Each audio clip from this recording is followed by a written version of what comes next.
a raised to power x is called index or power and a is called its base. For example, a raised to power 5 is index or power or exponent and 5 is base.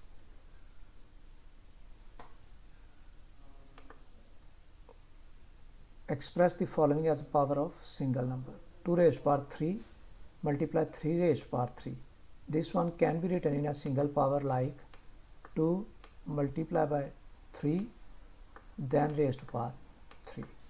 सारों के ऊपर ये power आ जाएगी. Laws of exponents.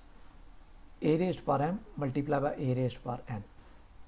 Base same है. If base is same, powers will be added. तो powers को add कर दिया m plus n बन गई. यहाँ पे क्या है a raised to power m divided by a raised to power n. इसको आप लिख सकते हो a raised to power m over a raised to power n. तो जब आप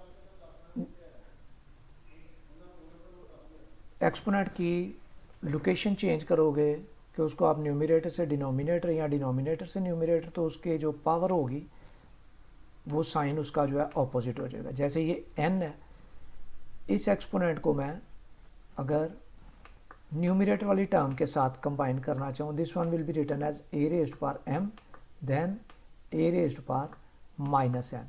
Now bases are same, powers will be added and this one will become a raised to power m minus n.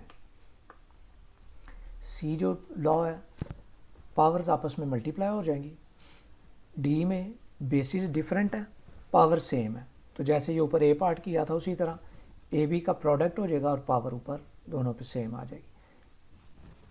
E part में a raised to power m divided by b raised to power m.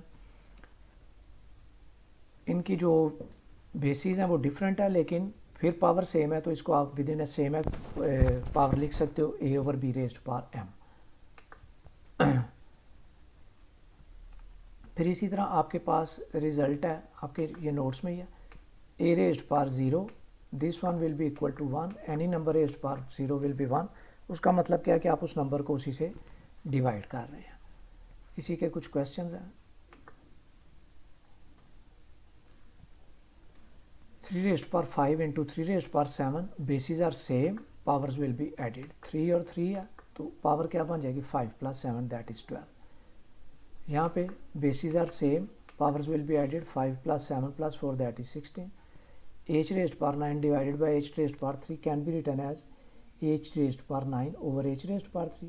अब जब इस exponent को आप ऊपर वाले exponent के साथ कंबाइन करोगे तो ये लिखा जाएगा 9 minus 3 raised to power 12, तो ये 6 raised to power 12 that is 72. यहाँ पे अगर आप देखें तो अब ये नंबर्स हैं जिनको आपने सिंप्लीफाई करना है. तो first of all we express number if possible in a form of exponent. तो 8 को आप लिख सकते हो 2 raised to power 3, ये साइड पे किया हुआ है इसको जैसे एलसीएम करते हैं. 2 raised to power 3, a raised to power 5 as it is, b raised to power 4 as it.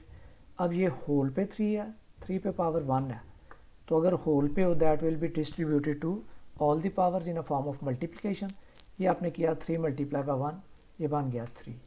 Then 2 multiply by 3 this becomes 6 and then 5 multiply by 3 that becomes 15. Over 9 can be written as 3 raised to power 2, a और b की powers इसी तरह. अब यहाँ पे 2 पे power 1 है, a पे 1 है, b पे 1. This 3 will be distributed to this powers. 2 raised to power 3, a raised to power 3, b raised to power 3. अब आप लाइक टर्म्स को कंबाइन करोगे. 2 raised to power 3 न्यूमरेटर में है, उसके बाद a raised to power 5 और a raised to power 6 bases are same, these powers will be added. b raised to power 4 and b raised to power 15 bases are same, these powers will be added 5 और 15. इसी तरह denominator में यही rule apply करते हैं. अब मैं क्या कर रहा हूँ, इनको कंबाइन किया, a वाले न्यूमरेटर b वाले न्यूमरेटर की पावर्स, यहाँ पे a वाले डिनोमिनेटर के एक्सपोनेंट्स, b जो डिनोमिनेटर में उसके एक्सपोनेंट्स को कंबाइन किया. 2 raised to power 3 ये वैसे ही क्रॉस कर दिया, वरना अगर आप करना चाहें तो ये कैसे बनेगा अगर डिफरेंट पावर्स होती. 2 raised to power 3 minus 3, तो ये 3 raised to minus 3 0 हो जाना. 2 raised to power 0 and that will be equal to 1. तो ये भी कैंसिल होके ये भी 1 ही आ गया. उसके बाद 11 19 3 raised to power 3, 3 raised to power 2, A rest power 4 और बी रेस्ट पावर 5 आपके पास है। अब इनको जब आपने सिंप्लीफाई किया ना तो यहाँ पे देखिए 3 रेस्ट पावर 3 और 3 रेस्ट पावर 2 किस तरह सिंप्लीफाई हुए, 3 - 2।